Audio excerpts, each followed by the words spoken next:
they've been given basically very little to live off of.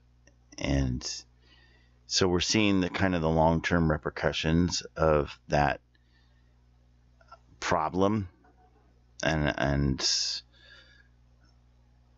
there was a big problem in Gilead. And so we're seeing this play out, big picture. And Jabesh Gilead has not shown up when they were supposed to gather before the Lord. And they made an oath that they would kill anybody that didn't show up. And so they went and did that. And as a result of that, Benjamin had no children and no wives with which to make children. And so down the road, now they're regretting having made that decision to rid Benjamin of their women and their children. And the tribe of Benjamin is going to be extinct, basically, at this point in time. So now they've got to figure out a way to give them wives, as they've made a stupid decision to basically swear an oath that they would not give them their wives. Basically continuing a long legacy. God intended for all the tribes to live in harmony with him as their king. And this is not playing out according to God's will.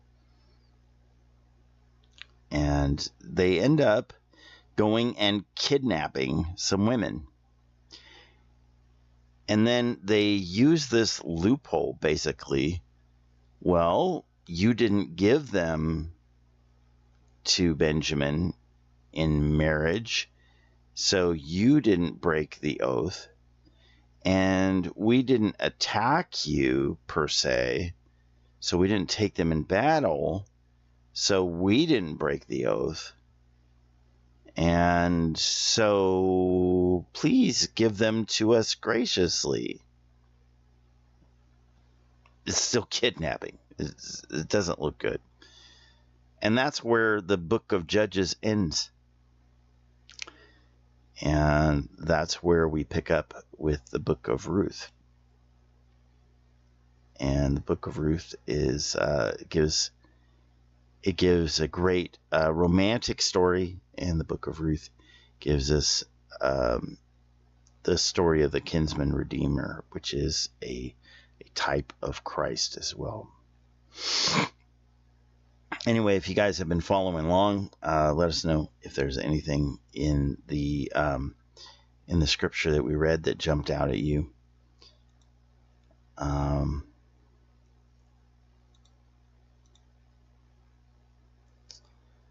This lady, this Samaritan. Now, you guys have all heard the story of the Good Samaritan, and the Good Samaritan is less about the Samaritan people and more about what we consider the definition of neighbor to be. He uses a Samaritan as an example because Samaritans are basically the pariah of Israel. But he's less using it to be about the Samaritan and more about the definition of good and the definition of neighbor. And here is an example of a Samaritan that he is meeting, a woman at the well. It's the story of the woman at the well. And she is a Samaritan. Not only shouldn't he be talking to her as a male Jew because she's a woman, and he is to keep his holiness as a Jew, but he shouldn't be talking to her because she's a Samaritan, and he shouldn't be talking to her because she's a woman. So there's a number of reasons why he shouldn't be talking to her, but he's the Lord. He's the Son of God. He's He's both man and God. So,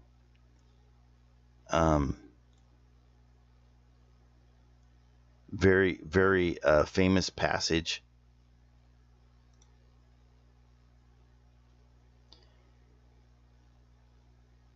Let's see if we're still online. I'm only seeing spam bots now in the chat.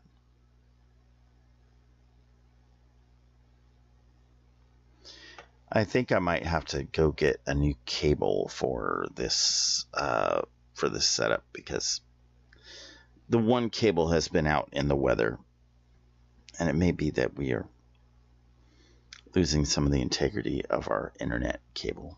So,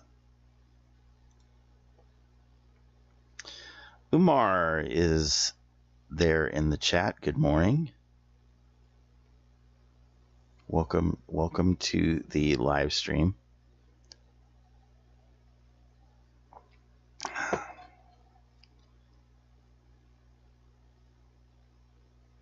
Yes, I am replying. Good morning, Umar.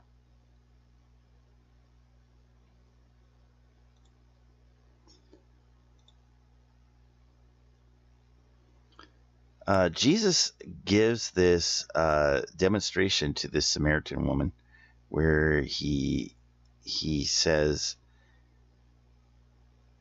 that she has no husband. He knows her life story. He knows everything that she's done, and he has this discussion with her. And this is really profound to her. She perceives that he's a prophet. She knows that he's a prophet because he knows everything about her. And her testimony, because he says he's the Christ, he says it to her, I am he. And then she goes and speaks to her compatriots at home.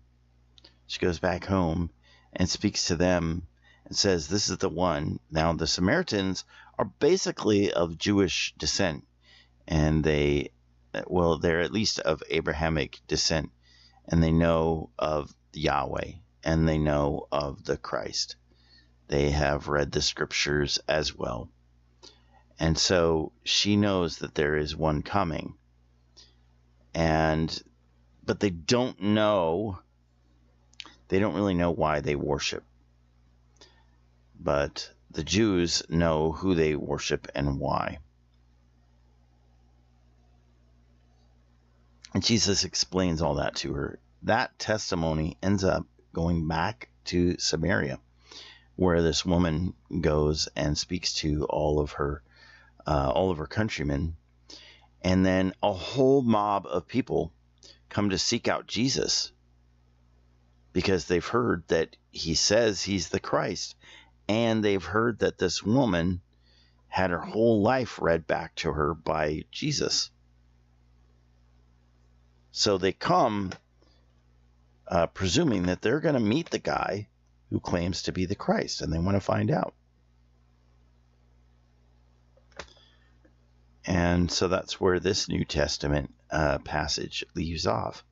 This whole business, this conversation with this one woman, leads to all of these thousands of people coming to meet with Jesus. This one woman who was acting out in her sin. This one woman who was living with a dude, shacking up with a dude, after she's had a whole bunch of husbands. She's shacking up with a dude. Jesus doesn't come at her condemning her. He simply calls it out, says what it is, and she departs. And that testimony leads to a whole bunch of people trying to chase down Jesus and find out if he's the Christ. Now, wouldn't that be amazing if us, even while we're in our sin, hear from someone about Jesus, and then end up going and telling somebody else about it, and somebody else comes to Jesus? I mean, we should jump at the opportunity to come and see Jesus ourselves.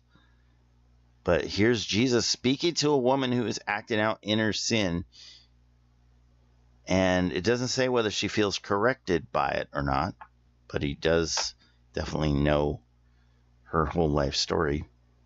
And then she presents that to her countrymen, and they come to go visit with Jesus. Anyway, you guys, I see there are some people watching, and if you want to chime in, you can. But I'm going to go ahead and call it a day and get some more podcast editing done for you guys. If you want more content, you can go to readingtheoneyearbiblettogether.com. I encourage you guys to click on our Patreon and PayPal links that are in the description of these videos. That's a great way to help us out. Most of what we do has been completely out of pocket, and it costs us several $100s a year to do this. It's a lot of work to maintain this. So you guys, if you can contribute, if you can help us out, let us continue serving you guys. Help us out with our Patreon and PayPal links. Just drop something in the tip jar. That helps us out tremendously. Or you could just hit the share button and share this content out there in the internet land. Let us know how we can serve you. Send us a message on our Facebook page, and we'd love to hear from you. God bless you guys. We'll be back again tomorrow. If the good Lord is willing and the creek doesn't rise and we survive the night, we shall join you once again tomorrow at 9 a.m. Pacific time. So make sure you set all your clocks to Pacific time, and we'll see you then. Bye-bye.